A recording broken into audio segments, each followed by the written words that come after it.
군대에 입대한 지 얼마 안 된 손주를 보기 위해 면회를 간 할아버지. 면회에 나온 이등병 손주는 고개를 들지 못했습니다. 알고 보니 손주의 얼굴에는 온통 멍자국이 가득했고 표정은 어두웠습니다. 할아버지가 이유를 묻자 훈련 중 다쳤다고 얼버무리는 손주. 하지만 할아버지는 과거 육군 헌병대장 출신이었습니다. 곧바로 손주 부대 헌병대장을 호출한 할아버지는 다시 한번 헌병대장 시절 귀신으로 불렸던 힘을 발휘하기 시작하는데, 본 영상 시청 후 이야기가 마음에 드셨다면 구독과 좋아요 부탁드립니다. 저의 영상 제작에 큰 힘이 됩니다. 감사합니다. 짙은 안개가 산등성이를 감싸던 늦겨울 오후, 철조망 위로 삐걱거리며 열리는 위병소 철문을 지나 검은 승용차가 천천히 굴러 들어왔다. 차에서 내린 노인은 칠순이라 믿기 힘들 만큼 곧게 뻗은 자세로 군무 대신 검은 배려모를 눌렀었다. 전역한 지 15년. 그러나 육군 기무사령관 현 군사안보지원사령관으로 군림했던 날의 살기 어린 기백은 여전히 그의 어깨에 서려 있었다. 이름 강용호. 부대 안팎에서 아직도 전설처럼 회자되는 군내 부조리 사냥개였다. 면회실 앞 시멘트 바닥에 그의 구두가 닿자마자 때맞춰 문이 열렸다. 이등병 최민재 용호의 외손자가 주춤거리며 모습을 드러냈다. 훈련모를 깊숙이 눌러쓴 얼굴은 드러날 곳만큼은 드러나지 않으려는 듯 어둡게 가려져 있었다. 하지만 숨기려 할수록 증거는 또렷했다. 모자 챙 아래로 비쳐든 눈두덩엔 갖다진 멍자국이 퍼렇게 물들어 있었고,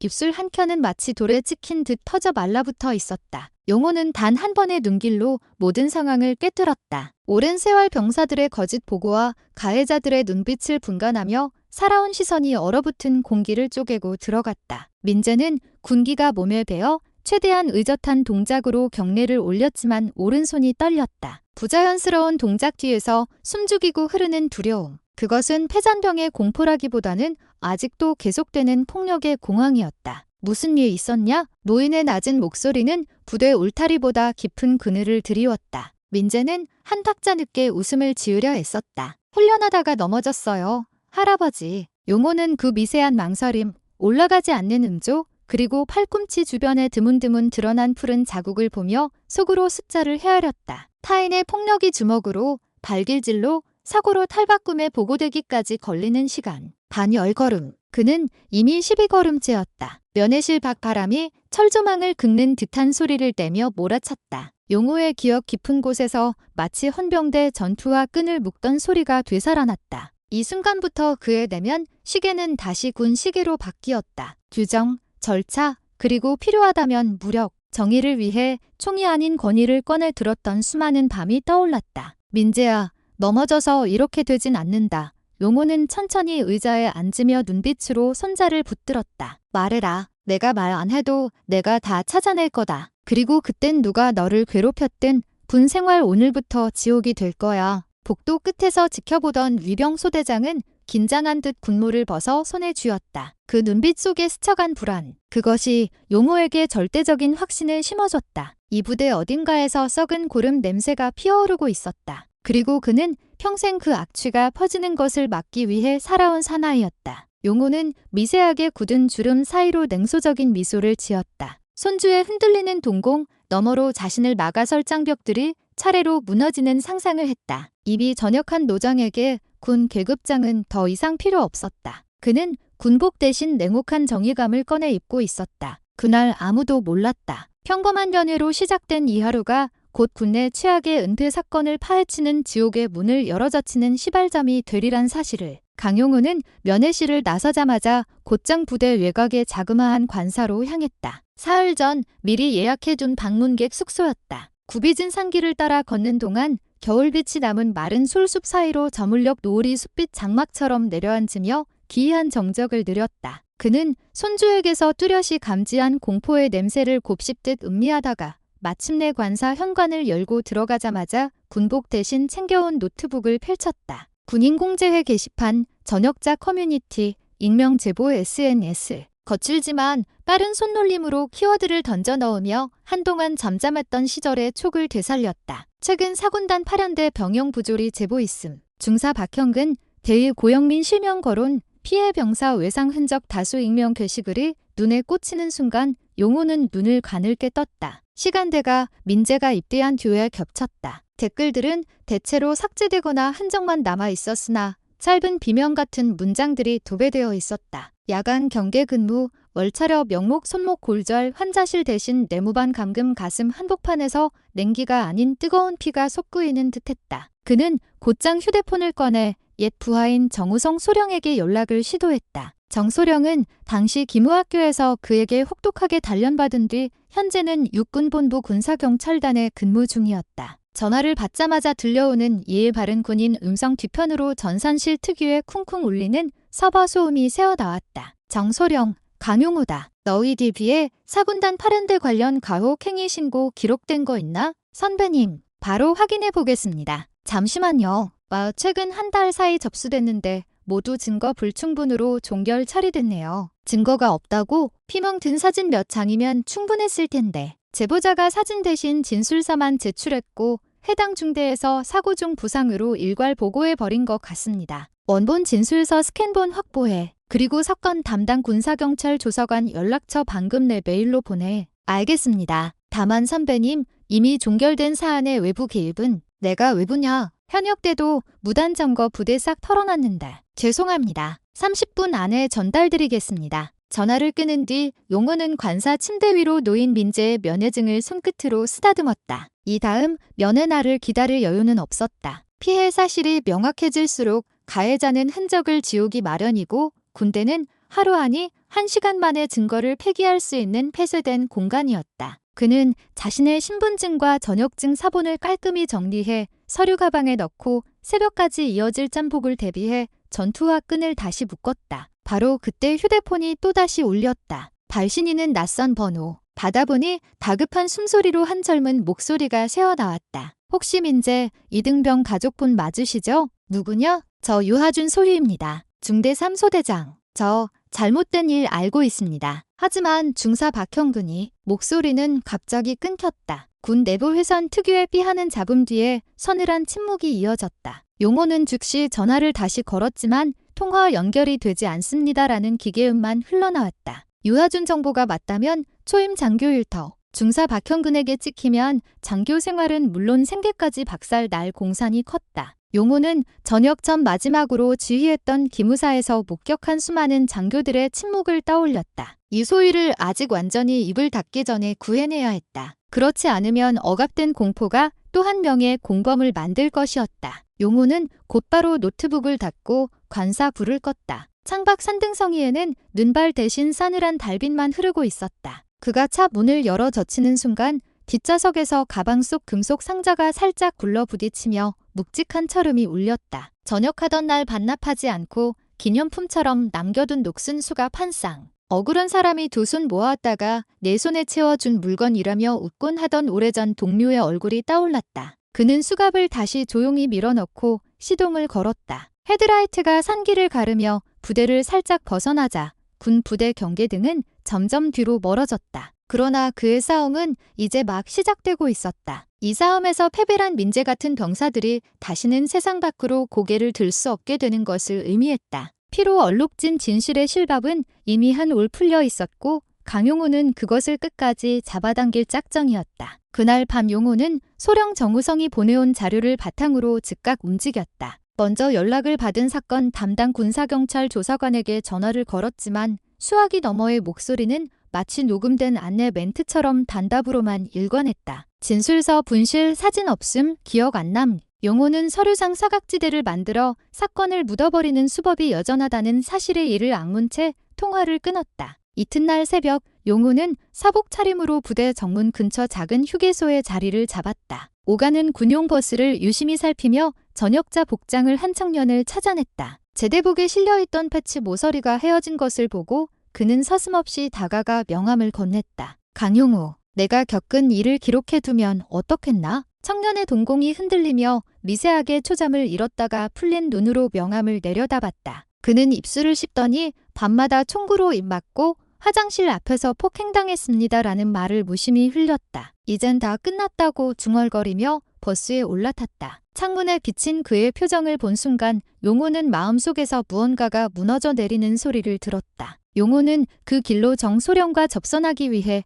인근 사단 군사경찰대 지구대로 향했다. 평일 오전임에도 조사실은 조용했고 수사자료 보관 캐비닛이 줄지어서 있었다. 정소령은 잠깐 회의에 다녀온 사이 용우가 기다리고 있다는 소식을 듣고 헐레벌떡 달려왔다. 선배님, 문제의 증거 불충분, 사건 파일력이 있습니다. 그는 두툼한 봉투를 내밀며 낮게 속삭였다. 그런데 열람 기록을 보니 박형근 중사가 폐쇄회로 장비 확인한다며 직접 다녀간 흔적이 있습니다. 봉투를 열어본 용우는 사진 대신 흑백 복사본 서류와 문자 수신 기록 몇 장뿐인 타일을 보고 피식 웃었다. 간담회 발표 준비용 슬라이드만도 못하고는 그는 문건을 하나씩 넘기다가 뜰국물을 슬쩍 스민 구겨진 종이 속에서 10명에 가까운 병사 이름이 동일한 자필 필체로 지워진 것을 발견했다. 가해자 초기 조사 보고서. 용우는 옅게 남은 흑연 흔적을 빛에 비춰 읽어 내려갔다. 그중 첫 줄에 적힌 낯익은 이름이 민재 이병이 겨우 윤곽을 드러냈다. 자필 필체가 똑같다는 건 한 사람이 전체를 받아 적었거나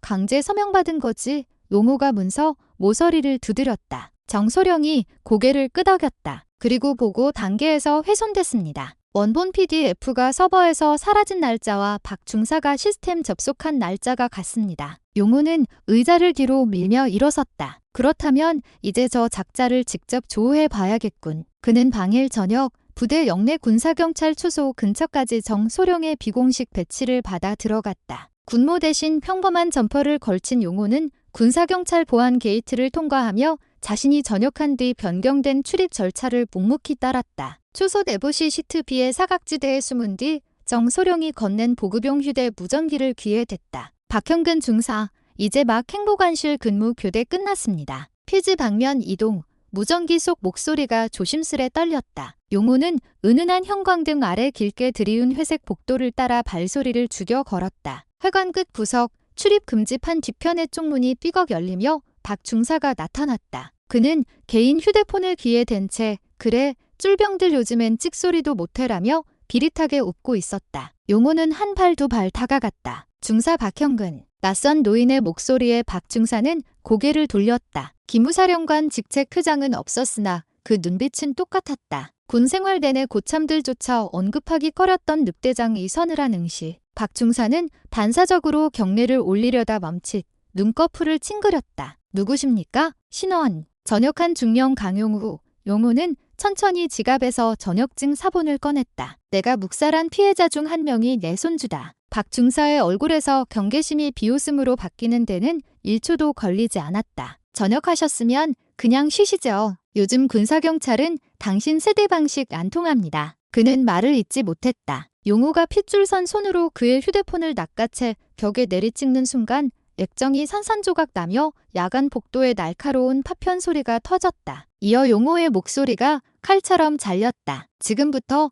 내가 묻는 건 다 자백으로 기록된다. 내 침묵은 공범들을 지키는 방패에 불과해. 박 중사는 순간적으로 우악스러운 체격을 믿고 팔을 휘둘렀지만 용호는 발걸음 한 칸 피하며 손목을 꺾어 제압했다. 확 소리와 함께 중사의 관절이 뒤틀렸고 어느새 수갑 한 짝이 그의 손목에 채워졌다. 박 중사가 악을 쓰며 소리를 지르려는 찰나 용호는 남은 수갑 고리를 그의 입 근처 허공에 내리쳤다. 철심이 맞닿는 쨍소리에 박 중사의 입술이 떨렸다. 저항하지 마라. 과거엔 이런 놈들 셋도 동시에 묶었다. 무전기 너머로 정소령이 긴장된 목소리를 보냈다. 선배님, 지원 군사경찰 인원 돌입까지 1분. 용호는 중사를 회관 벽면 쪽으로 끌어당겨 세운 후 낮은 목소리로 물었다. 진술서 원본 어디 숨겼나? 박 중사의 이마에 식은땀이 맺혔다. 고개를 돌린 그 시선이 행보관실 건너편 화물창고 쪽으로 스쳤다. 용호는 그 시선을 놓치지 않았다. 좋아. 내가 말하기 전에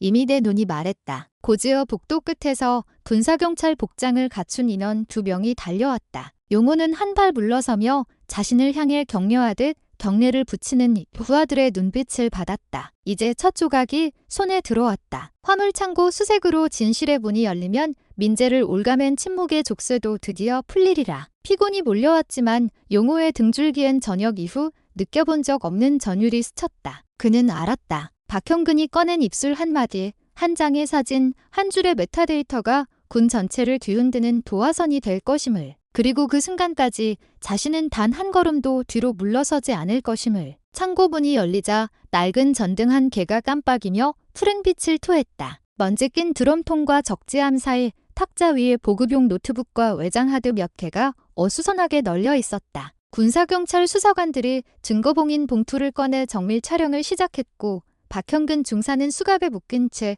제빛 얼굴로 고개를 돌리고 있었다. 강용호가 외장하드 하나를 들어 올렸을 때 박형근의 미세한 경련이 순간적으로 커졌다. 그 반응만으로도 하드 안에 결정적 기록이 담겨 있음을 확신할 수 있었다. 정우성 소령이 현장에서 긴급 포렌식을 돌리자 암호화된 폴더가 차례로 풀렸다. 영상 파일 첫 번째 썸네일은 낯익은 네모반 천장등과 흔들리는 휴대폰 촬영 각도를 드러냈다. 재생 버튼이 눌리자 화면 속에서 군장 대신 속옷 차림으로 엎드린 병사들이 비틀린 팔굽혀펴기 자세로 떨고 있었고 그 위로 박형근의 목소리가 쏟아졌다. 팔 꺾는 소리 들려야 진짜다. 구타음, 울음 섞인 비명, 숨 넘어가는 기침 소리가 날 것 그대로 녹화되어 있었다. 그 영상의 끝자락에서 팔꿈치를 부여잡은 체구 작은 병사가 고개를 들어 카메라를 향해 도움을 청했다. 이름표엔 최민재라 적혀 있었다. 순식간에 현장은 냉기가 돌았다. 용호는 주먹을 불끈 쥔 채 턱선을 훑었다. 이 영상 바로 군검찰 서버에 올려 정소령이 고개를 끄덕이며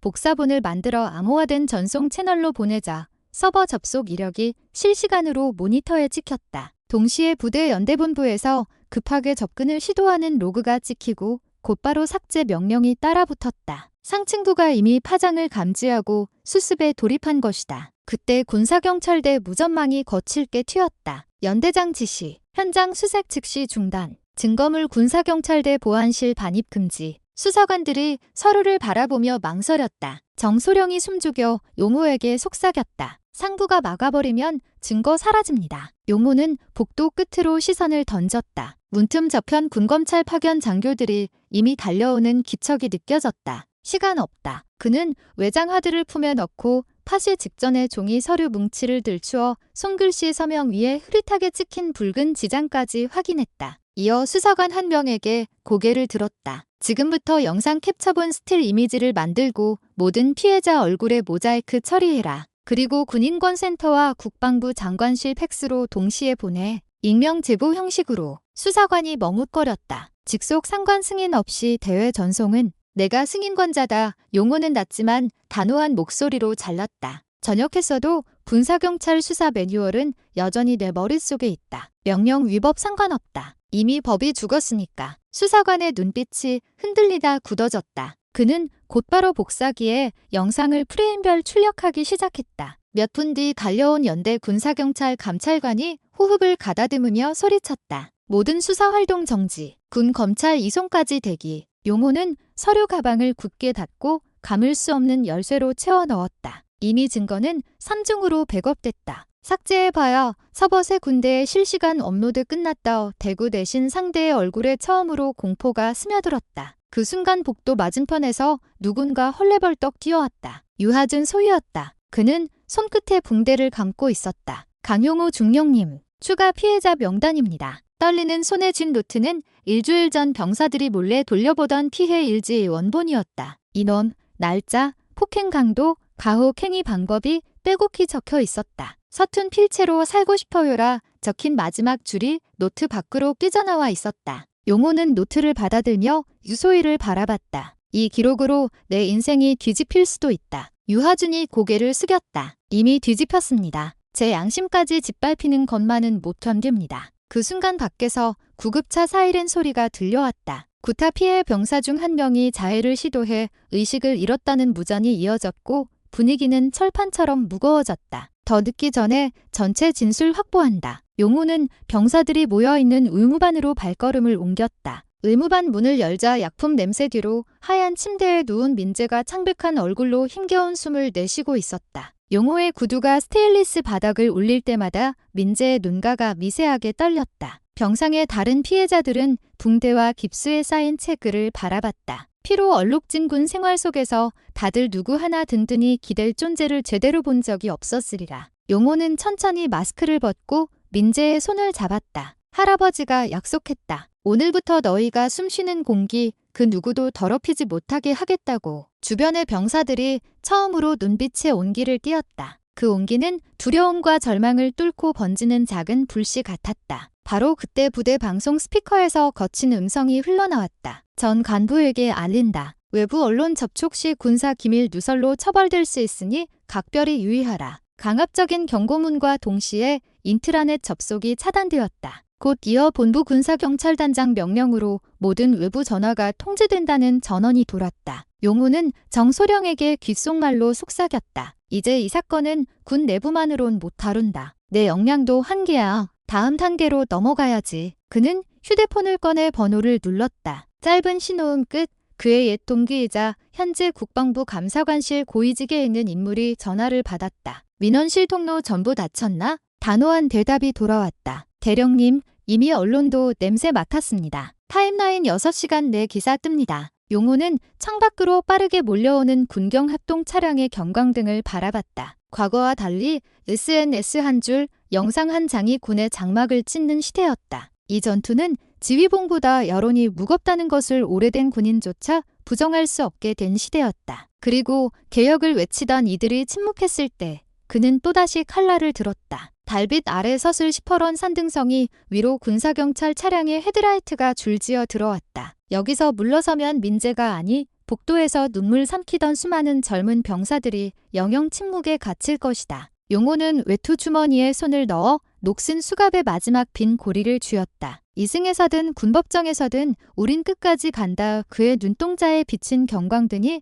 붉은 성광으로 터졌다. 싸움은 이제 막 전군을 부대로 번지고 있었다. 거대한 익룡처럼 윙윙대며 내려앉은 군사경찰 차량들의 문이 동시에 열렸다. 무장 군사경찰들이 차례로 내리자 비상등 불빛이 눈발처럼 뿌려졌다. 선두에 선 군사경찰단장은 얼굴의 조급함을 숨기지 못한 채 짧게 외쳤다. 현장 통제, 증거 보전 우선. 말은 그럴듯했지만 그의 시선은 창고로 곧장 뻗어 있었다. 이미 윗선의 지시를 받은 얼굴이었다. 용호는 증거봉인 가방을 가슴에 끌어안고 앞으로 한 걸음 나섰다. 통제라면 협조한다. 다만 절차 위반은 단 한 번도 용납 못한다. 단장은 물러서기보다 앞으로 다가왔다. 중령님, 전역하셨죠? 작전 통제권은 저희에게 있습니다. 용호는 불빛 속에서 단장의 휘장을 올려다보며 미소 같지 않은 미소를 흘렸다. 군사경찰 수사 매뉴얼 4조. 장기 은폐 가능성이 확인된 현장은 수사 연속성 명목으로 초동 수사 책임자가 종료를 선언하기 전까지 통제권을 유지한다.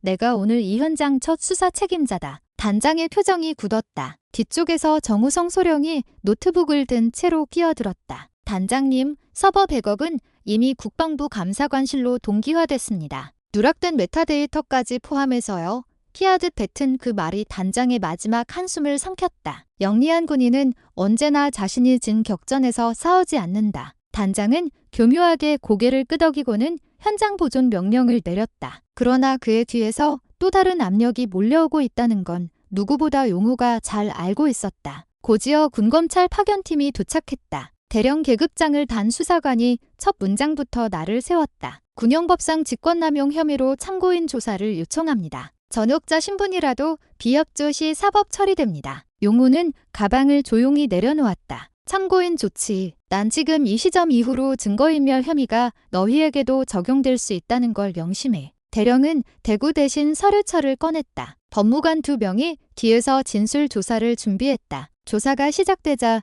용호는 상속을 거절하고 피해 병사들의 침상 옆 작은 의자를 끌어다 앉았다. 그 옆에서 민재가 창백한 얼굴로 용호를 바라봤다. 용호는 가볍게 고개를 끄덕였다. 네가 할 말 있으면 지금 털어놔라. 2번 다시 돌려줄 기회 없을 수도 있다. 민재의 목이 떨렸다. 그러나 옆 침대에서 들려오는 억눌린 흐느낌에 그는 천천히 상의를 걷어 올렸다. 파랗게 번진 멍과 어깨 위로 남은 족장 자국이 서류철 위에 그늘을 드리웠다. 대령 수사관이 처음으로 당황한 기색을 보였다. 영상 자료는 확인했지만 직접 피해 진술이 있어야 말끝이 흐려졌다. 그 순간 의무반 문이 열리고 또 한 명의 병사가 휠체어에 실려 들어왔다. 위에 위기 환자 표시대가 달려 있었다. 이송을 돕던 간호 장교가 낮게 속삭였다. 자해 시도 병사입니다. 의식은 돌아왔는데 말을 못합니다.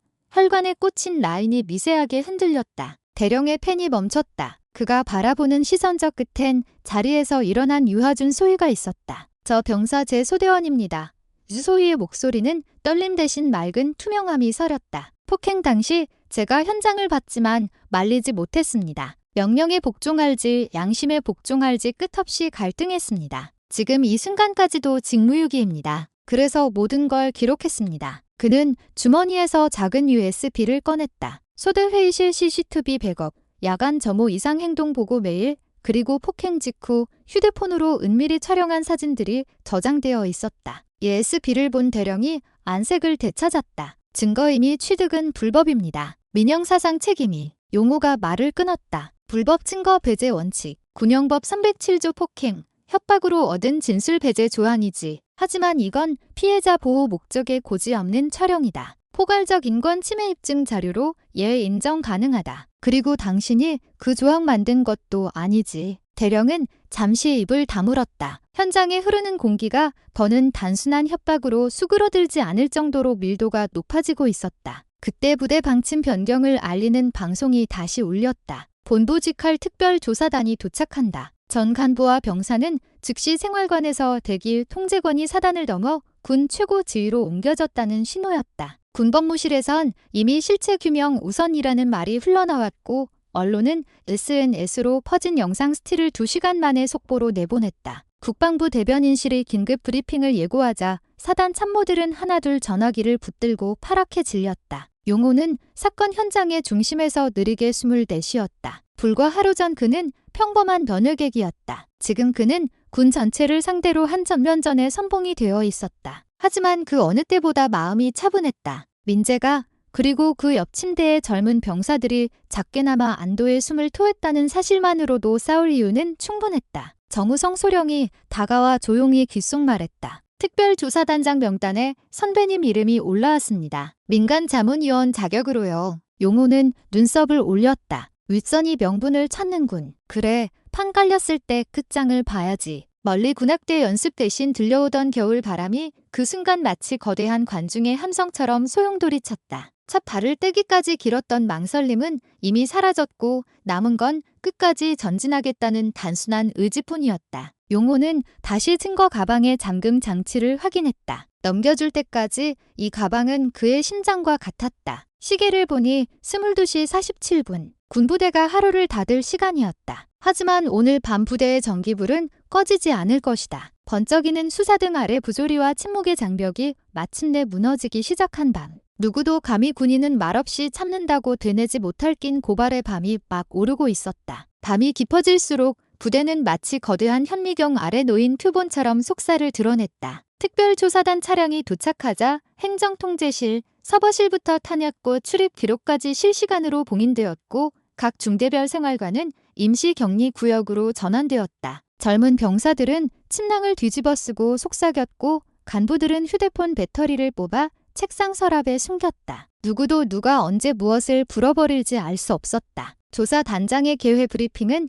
짧고 날카로웠다. 2시간 이후 부당허위 진술은 군형법 제32조 및 상관 모욕죄로 즉결 통보한다. 회의실 천장 등 아래 강용호는 구석 의자에 앉아 있었다. 전투복 대신 낡은 재킷을 걸쳤지만 눈매만큼은 가장 높은 계급장을 단 누구보다 위협적이었다. 양옆으로는 국방부 감사관실 실무관과 군인권센터 변호사가 자리했고 맞은편은 사단장 계급의 별 둘이 굳은 얼굴로 앉아 있었다. 사단장이 입을 때려 하자 감사관이 먼저 공문을 펼쳐 보였다. 사단장님, 이번 조사 범위는 연대 지휘 체계의 전반입니다. 지휘 책임 회피 사유 진술을 준비하시죠. 첫 번째 소환자는 고영민 대위였다. 교차 신문이 시작되자 그는 말을 돌리려 애썼지만 조사단이 꺼낸 인트라넷 메신저 로그에 그가 폭행은 군기 강화 차원이라 적어둔 문장이 그대로 박혀 있었다. 용호는 팔짱을 끼고 지켜보았다. 중대장 고영민, 지휘부와 긍정적 비전 공유를 위해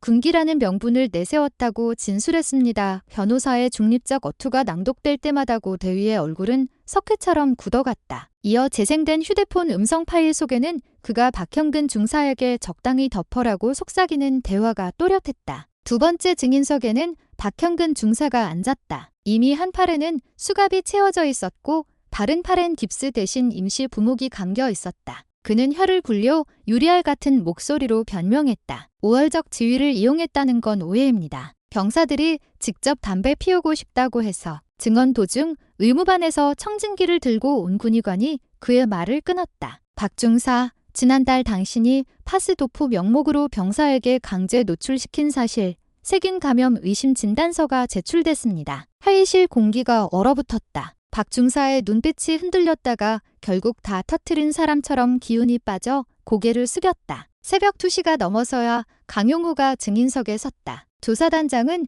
그를 자문위원이 아닌 참고인 겸 조사 협조인으로 호명했다. 강용호 중령님, 이번 사건의 핵심은 직속 지휘관이 가혹 행위를 묵과한 조직 문화입니다. 귀하는 헌병대장 재직 시절 유사사건 대응 프로토콜을 만들었죠. 용호는 천천히 숨을 들이켰다. 네, 그러나 프로토콜은 종이일 뿐입니다. 적용 여부는 사람입니다. 그는 주머니에서 낡은 베이지색 수첩을 꺼내 펼쳤다. 20년 전 예비 사단 시절에 작성한 가혹 행위 근절 체크리스트였다. 그때도 똑같았습니다. 현장 간부가 욕심을, 희생자가 침묵을, 그리고 윗선이 방관을 합쳤을 뿐.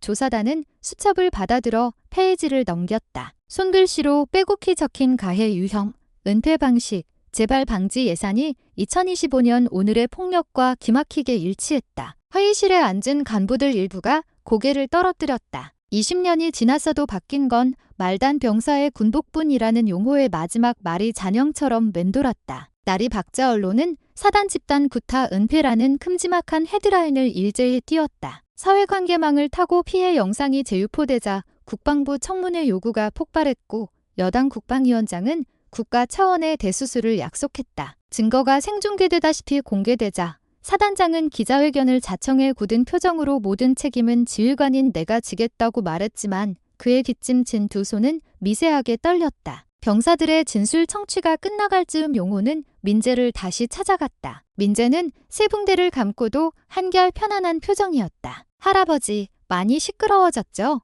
용호는 머리맡 의자에 앉아 붕대 너머 손등을 토닥였다. 시끄럽게 할수록 좋다. 조용하면 또 묻힌다.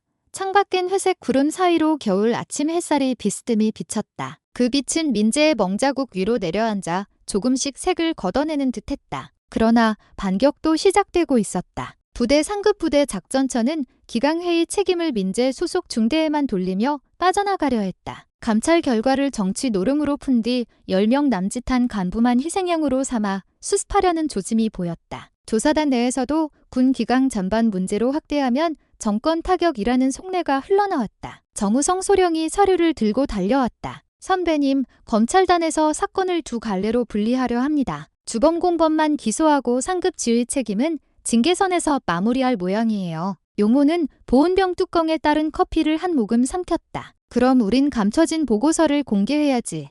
그는 창고에서 확보한 가해자 초기 조사 보고서 복사본에 손가락을 얹었다. 붉은 지장 자국 하나하나에는 보고 개선 서명이 함께 찍혀 있었다. 소속 연대장 그리고 사단 참모 인사과장까지. 이걸로 조직적 은폐를 증명할 수 있다. 다만 내부 고발 보호 조항을 무시하고 자료를 흘리면 유하준 소유와 몇몇 군사경찰 수사관이 직통으로 군검찰 표적이 될 수 있었다. 용호는 뚜껑을 내려놓고 정소령을 바라봤다. 지금까지 네가 내 뒤를 지켜줬다. 앞으로는 내가 내 방패가 된다. 그의 목소리는 낮았지만 확고했다. 고지어 국방트 비라이브 브리핑에 강용호의 이름과 가혹행위 은폐 의혹 추가 제공 파일이 등장했다. 훈련 중 부상으로 조작된 사진 파일 원본 비교, 초동수사 담당자의 로그 삭제 기록, 그리고 상급부대 감찰 결과 은폐를 지시한 사단 참모 공문 스캔본까지 48시간 만에 전국으로 퍼져나갔다. 오후 국방부 청사 앞 기자회견장에서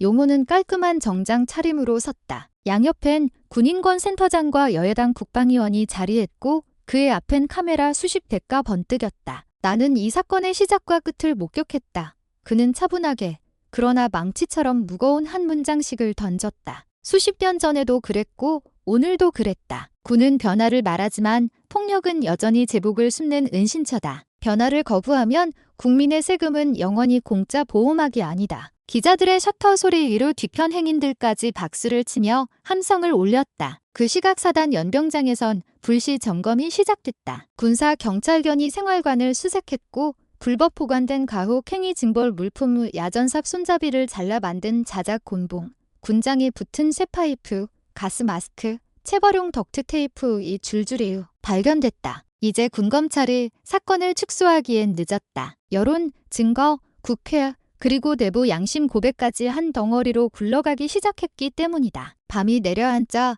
다시 관사로 돌아와 베레모를 벗어 침대밭에 내려두었다. 하루 만에 모든 것이 뒤집힌 듯했지만 그는 알고 있었다. 거대한 군대 조직은 휘청거려도 쉽사리 무너지지 않는다. 내일 아침이면 또 다른 방어막이 형성되고 누군가는 또 다른 보직으로 빠져나갈 것이다. 그럼에도 불구하고 오늘의 균열은 분명히 남으리라. 침묵을 깨고 울린 첫 번째 파열음이 조직 전체에 금을 그었고 사람들은 그 틈새로 처음으로 숨을 쉬기 시작했다. 창문을 열어젖히자 겨울 끝자락의 바람이 차가운 금속 냄새와 석유난로 냄새를 함께 실어왔다. 멀리 영내 스피커에서 한방 교회 종소리가 들렸다. 용호는 어둠 속에서 조용히 결심했다. 매일 마지막 신문이 끝나고 군법 회의가 열리면 그는 무엇보다도 손주 민재가 피해자 이름이 아닌 생존자 이름으로 호명되도록 만들어야 했다. 그리고 그 이름이 다시는 폭력의 명단에 오르지 않도록 문을 닫을 때까지 서 있을 것이다. 깊은 밤 불 꺼진 부대 허공에 떠도는 경계등이 파수꾼처럼 깜빡였다. 그러나 이제 그 빛은 병사를 감시하기 위한 것이 아니라 병사를 지키기 위한 경고가 되어야만 했다. 용호는 눈을 감고 짧은 숨을 내쉬었다. 내일의 싸움은 법정에서, 그 다음 싸움은 제도에서, 그리고 마지막 싸움은 인간의 마음에서 벌어질 것이다. 그는 베레모 챙을 다시 한번 손가락으로 다듬었다. 이제 끝장낼 때다. 새벽 공기조차 뼈를 깨무는 듯 차가운 군법 회의장. 벽 한쪽엔 태극기가, 다른 쪽엔 군기가 음습한 형광등 아래 걸려 있었다. 관중석은 언론풀이 빠져나간 뒤에도 분주했다. 피고석에 선 박형근 중사와 고영민 대회, 그리고 상급 지휘 책임으로 기소된 연대장과 사단 참모부 인사과장은 회색 정복 사이로 땀방울을 훔쳤다. 심리부장 판사는 군법회의 특유의 건조한 억양으로 공판 개시를 선언했다. 첫 증인으로 호출된 유하준 소위가 걸어 나왔다. 눈두덩에는 밤새 준비한 진술서로 짙어진 다크서클이 자리했지만 목소리는 의외로 또렷했다. 그는 스스로의 직무유기를 인정하며 박 중사로부터 받은 직접적 위협 그리고 고 대위가 보낸 내 미래 생각해라는 메시지를 증거로 제출했다. 영상 캡처, 메신저 로그, 야간 점호 보고서가 스크린에 투사될 때마다 피고석의 잔기침이 늘어갔다. 다음 차례는 민재였다. 의사 가운을 입은 군의관의 부축을 받아 걸어 들어와 증인석에 앉자 회의장 공기가 가늘게 떨렸다. 민재는 떨리는 손으로 수어처럼 흔들리던 메모지를 들었다. 훈련 중 사고 아니었습니다. 저는 살려달라고 울었습니다. 그들은 웃었습니다. 짧은 문장이었지만 붉게 터진 입술 아래 발음된 음성이 회의장 스피커를 타고 퍼졌다. 박형근의 어깨가 움찔했다. 검찰 측은 박 중사가 폭행 후 피해자들을 의료 기록 없이 내무반에 격리한 사실, 그리고 고 대위가 상급부대 감사 결과를 앞두고 허위 진술서를 강요한 정황을 조목조목 제시했다. 이에 맞선 변호인단은 조직 차원의 암묵적 관행, 군기 확립을 위한 불가피한 지도라는 낡은 논리를 꺼냈지만 이미 전날 공개된 인권 실태 보고서와 국회 브리핑으로 여론은 돌아설 수 없는 강을 건너고 있었다. 정오 무렵 판사는 잠시 휴정을 선포했다. 회의장 밖 복도에서 용호는 민재를 껴안았다. 민재가 작은 목소리로 물었다. 할아버지, 이겨가고 있나요? 용호는 곧은 어깨를 살짝 떨며 대답했다. 우리가 바꿀 수 있는 만큼은 바꾸고 있다. 결과를 기다리자. 재개된 공판에서 군검찰은 최종 구형을 읽었다. 박형근 중사에게는 중형 징역 7년과 불병이 체대, 고영민 대위에게는 징역 4년과 파면, 연대장 및 참모 인사과장에게는 각각 금고형과 전역 후 형사처벌을 구형했다. 이어 상급부대 작전처장 및 사단장에 대한 지휘 책임 미이행 참고인 수사 착수가 선언되자 방청석에서 작은 탄식이 터져나왔다. 마지막으로 강용호가 증언대에 섰다. 그는 한동안 침묵하다가 천천히 군복 대신 검은 베레모를 들어 보였다. 저는 이 계급장을 달고 수백 번 이런 재판정을 들락거렸습니다. 하지만 오늘만큼 명확한 판결을 본 적이 없습니다. 군이 스스로를 정화하지 못하면 이 나라는 늘 어르신들 세금으로 납치된 정의를 구해야 합니다. 그러고는 고개를 들어 판사를 똑바로 바라봤다. 저기 앉아있는 피해자들은 목숨보다 소중한 청춘 몇 달 혹은 몇 년을 도둑 맞았습니다. 가해자들에게는 그 빚을 이자까지 포함해 물게 주십시오. 판사는 단단히 다문 입술을 열어 선고를 시작했다. 피고인 박형근, 징역 7년, 피고인 고영민, 징역 4년, 연대장 및 참모 인사과장, 지휘 책임 인정. 각징역 2년 6개월의 집행유예 4년 구속 집행의 구두 명령이 떨어지자 박형근이 비로소 몸을 휘청이며 고개를 떨궜고 고영민은 입술을 뜯으며 눈을 감았다. 군사경찰 소속 군사경찰들이 피고들을 결박하고 회의장을 빠져나가는 동안 관중석에서 눌러삼킨 환호와 흐느낌이 뒤섞여 일렁거렸다. 바로 그 자리에서 국방부 특별조사단은 추가 발표를 이어갔다. 본건과 별개로 국방부는 모든 현역전역 병사 대상 인권 실태 조사를 전면 실시하고 군인권 옴부즈맨 제도를 도입할 것입니다.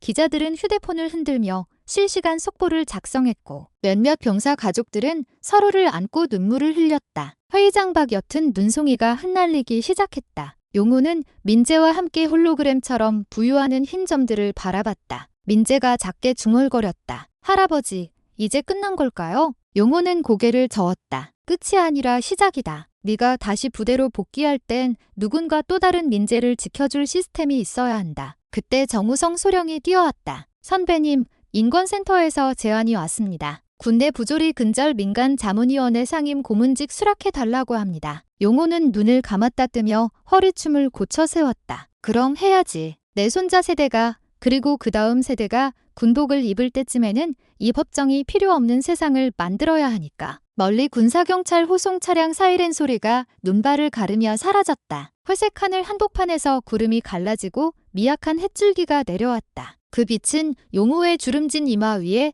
민재가 묶었던 붕대 위에 그리고 군법 회의장 돌계단 위로 가늘게 내려앉았다. 아직 싸움은 남았지만 적어도 오늘은 정의가 군화를 신고 당당히 입장한 날이었다. 군법 회의가 끝난 뒤 첫 월요일 뿌연 아침 안개가 거치자 부대 정문 앞에 기자들과 인권단체 차량이 줄지어 섰다. 며칠 사이 부대는 완전히 다른 곳처럼 변해 있었다. 철조망 사이사이에 신형 CCTV가 설치됐고 생활관 복도마다 폭력가호 캥이 신고센터 안내판이 붙었다. 병사들은 점호 대신 의무 검진과 상담 교육을 받았고 소대장들은 인권 교육 교환을 들어 올린 채 분주히 오갔다. 사단장 직무대행은 매일 저녁 생활관을 돌며 병사 개인 면담을 진행하겠다고 공표했다. 표면적 조치일지라도 그 변화는 이전 병영의 침묵과는 분명 달랐다. 강용우는 관사를 정리하고 있었다. 퇴실 점검표 위에 상임고문 내정이라는 국방부 직인이 찍힌 공문 한 장이 놓여 있었지만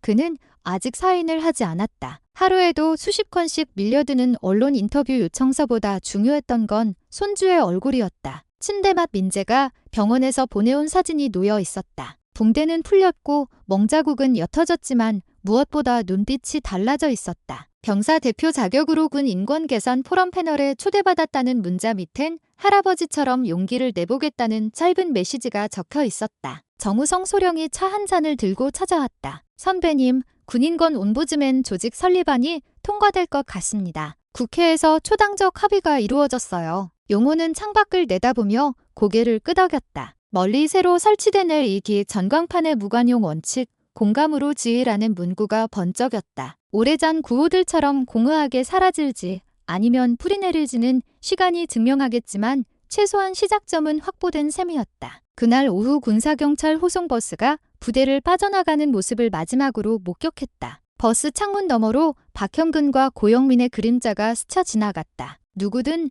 표정 뒤에 감춰진 감정이 무엇이든 이제 군복으로도 계급으로도 가릴 수 없는 책임만이 따라붙을 터였다. 용호는 그들을 바라보며 조용히 베레모를 잡았다. 복수라기보다 더 큰 빚을 새로운 세대에게 넘기지 않으려는 마지막 의식 같았다. 석양이 넘어갈 무렵 용호는 사인을 마쳤다. 군내 부조리 근절 민간 자문위원회 상임고문 강용호. 서명을 마친 펜 끝이 떨렸다. 그는 서류 가방을 닫고 녹슨 수갑을 꺼내 관사 앞 깊숙이 넣었다. 그 수갑은 더 이상 물리적 억압의 상징이 아니라 시대를 묶어두었던 침묵을 끊어낸 증거로 남았다. 퇴실 검사를 마치고 관사를 나서는 길, 초소 앞 젊은 이병이 눈을 피하며 경례를 올렸다. 용호는 걸음을 멈추고 물었다. 이름이 뭔가? 최민호 이병입니다. 떨리는 목소리 뒤엔 무언가 망설이는 기색이 엿보였다. 용호는 사뭇 부드러운 어조로 말했다. 내 손자가 너처럼 격리하던 날 얼굴에 멍이 들었었다. 앞으로는 그런 일이 다시 없길 바란다. 최이병은 고개를 들고 짧게 대답했다. 저도 지키겠습니다. 선배님, 아니 고문님. 부대를 등진 용호의 뒷모습 위로 마지막 겨울 바람이 스쳐 지나갔다. 그는 문득 손바닥을 펴보았다. 지난 며칠 동안 움켜쥐었던 분노와 책임이 남긴 자국이 옅은 주름 사이로 사라지고 있었다. 이제부터는 주먹을 쥘 이유보다 손을 내밀어 줄 이유가 더 많아질지도 모른다. 그런 생각이 들었다. 차에 올라타 시동을 걸자 라디오에서 오후 뉴스가 흘러나왔다. 국방부 전군 폭력가호 캥이 특별 근절 기간 선포. 민간자문위원회 외부 인사 첫 참여. 앵커의 목소리로 민재가 보낸 두 번째 메시지가 도착했다. 할아버지, 다음 달 면회 때는 제가 웃는 얼굴로 격리할게요. 용호는 짧게 웃으며 답장을 보냈다. 그땐 면회가 아니라 내가 달라진 부대를 안내해 주겠지. 길 건너 숲 사이로 해가 기울었다. 금빛 실루엣이 부대 지붕과 철조망에 묻은 먼지를 반짝이며 시선했다. 아직도 군대는 바뀌어야 할 것이 많고 사람들은 쉽게 잊을 것이다. 그러나 오늘 이 순간만큼은 누구도 침묵을 강요하지 못했다. 강용호는 베레모를 조용히 벗어 조수석에 내려두었다. 앞으로의 싸움터는 총성 대신 목소리가, 폭력 대신 법일, 그리고 두려움 대신 연대가 무기가 될 자리였다. 차가 도로를 벗어나자 도심의 불빛이 하나둘 켜지기 시작했다. 용호는 가속 페달을 밟으며 거울 너머 부대 정문이 멀어지는 것을 지켜봤다. 소음이 잦아들고 차창